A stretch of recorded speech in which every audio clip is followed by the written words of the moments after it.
I'm Jeff Timmermans. I'm the director of the Reynolds Center for Business Journalism here at Arizona State University.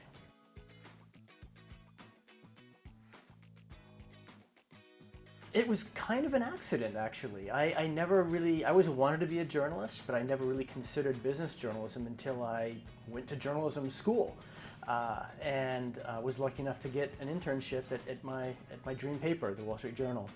I had grown up in New York City reading the Wall Street Journal. That sounds kind of like a geeky thing, but in the old days when there was still a print publication, the Wall Street Journal always had two really good feature stories on the front page on either side. And in the middle, they had another feature story that was this kind of quirky look at a business angle that wasn't really a hard business angle. And I just loved those stories so much. They were always really well reported. They were beautifully written. And they often had these datelines from exotic places I'd never been, like, Bombay and Tokyo and London. And I thought, wow, what a great career. So it was really just kind of by chance that I started working there. And that's what happened. I learned on the job.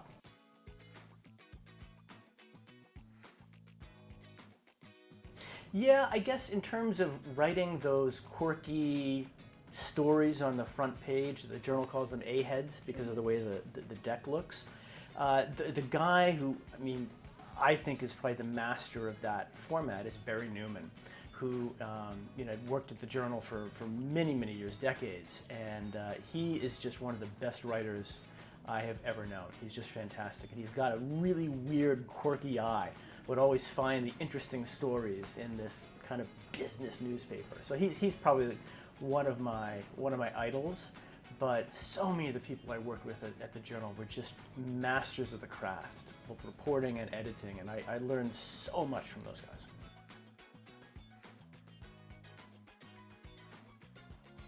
The biggest challenge is just staying current and staying up to date, and processing all the things that happen just on the beat, as well as to our industry in general. I think it's just it's always a challenge to constantly reinvent yourself. I think that's the state of journalism and journalists today.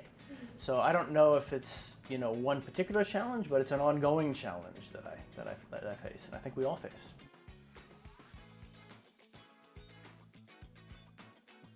I've never had like the big scoop, that we all dream about. But I did a lot of coverage of financial markets in Asia during the Asian financial crisis, and that was probably the most exciting time period, where I was looking at what was happening to currencies there. That sounds kind of boring, but when you have a currency like the Thai baht just collapse, and then an attack on the currency peg of the Hong Kong dollar, again, it sounds pretty esoteric, but there's billions of dollars riding on this stuff, and it affects markets all around the world, not just one currency market in one particular location. And ferreting out those connections and explaining how it all works together, I found incredibly fulfilling and fun.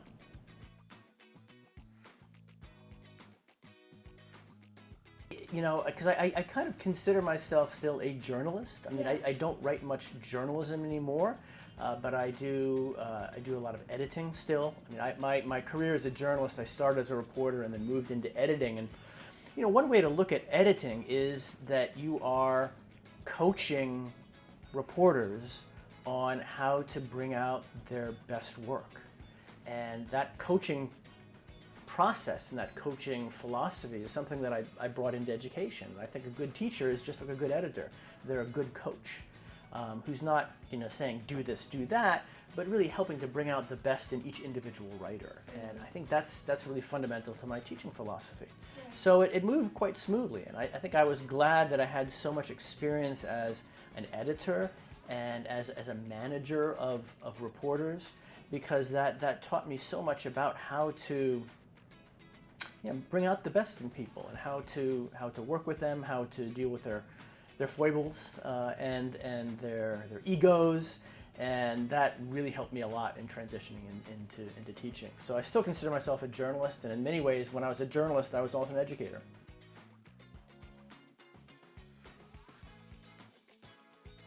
Well, don't aspire to be where I am. Aspire to be better, I think is my advice. But it gets back to that challenge I talked about, right? It's always keeping up on what's going on, not just on your beat, but in technology, how the industry is changing.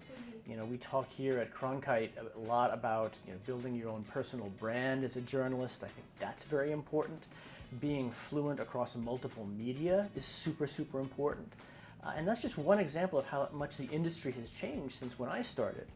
When I started, you know, I was a print journalist. That's all I did, and that's all my colleagues did. We didn't think much about photos and art and video. We didn't have to.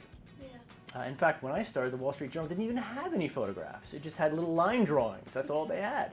So, you know, that has changed a lot. And I'm sure in the next decade and 2 decades, the industry will change even more at an accelerated pace.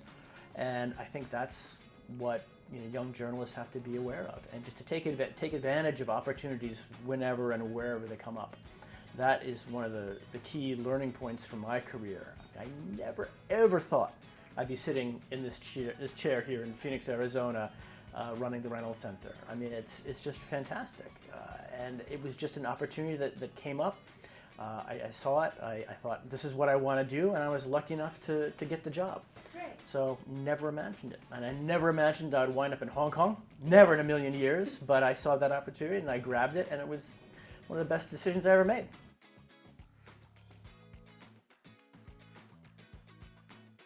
Well, the Reynolds Center has a long history of providing training for business journalists, advocating for best practices in business journalism. So the reputation of the center had already been well established.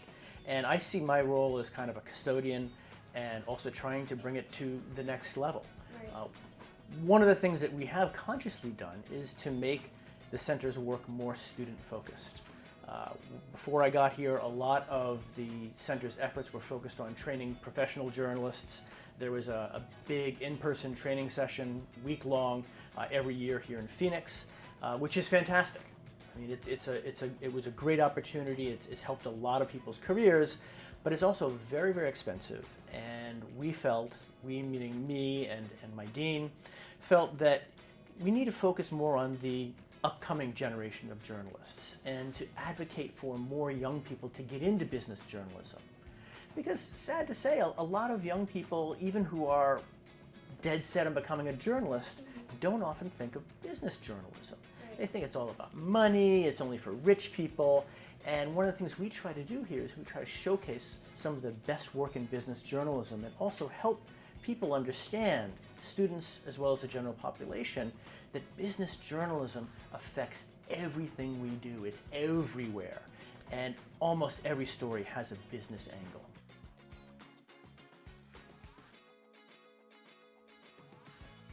Well, we have a great team. You know, we have a great team. And we actively involve students in the management of the center. At any given time, we have 2 to 4 undergraduate and graduate students working in the center part-time. They're helping us create content for our website. They're helping us manage our great awards program, the Bartlett and Steele Awards.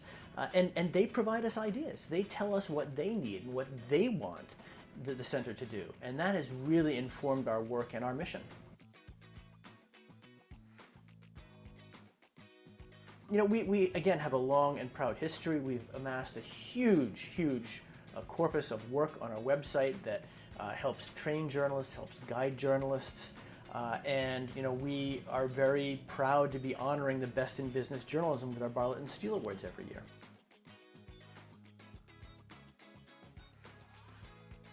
That's part of it, certainly. I mean, you know, I've worked as a financial journalist for 2 decades.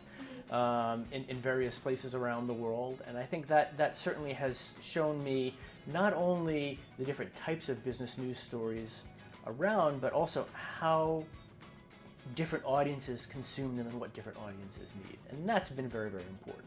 But it's also, I think, you know, helped me work with people around the world as well.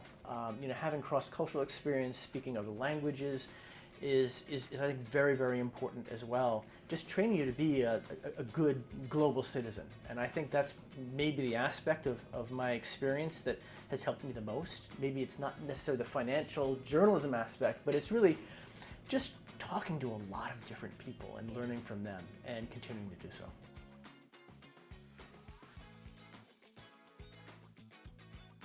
We hope to grow. We hope to continue to provide a place for people to learn. We hope to grow the center more. I hope to do some fundraising. So if anyone is interested in donating some money to help further our project, I'd love to speak with you. That's certainly part of it. But you know, we want to continue to adapt and evolve as the industry does. I mean, we're certainly excited and a little bit fearful about what's going on with artificial intelligence. But you know, we want to figure out how we can incorporate AI tools in a very effective and productive way into our work.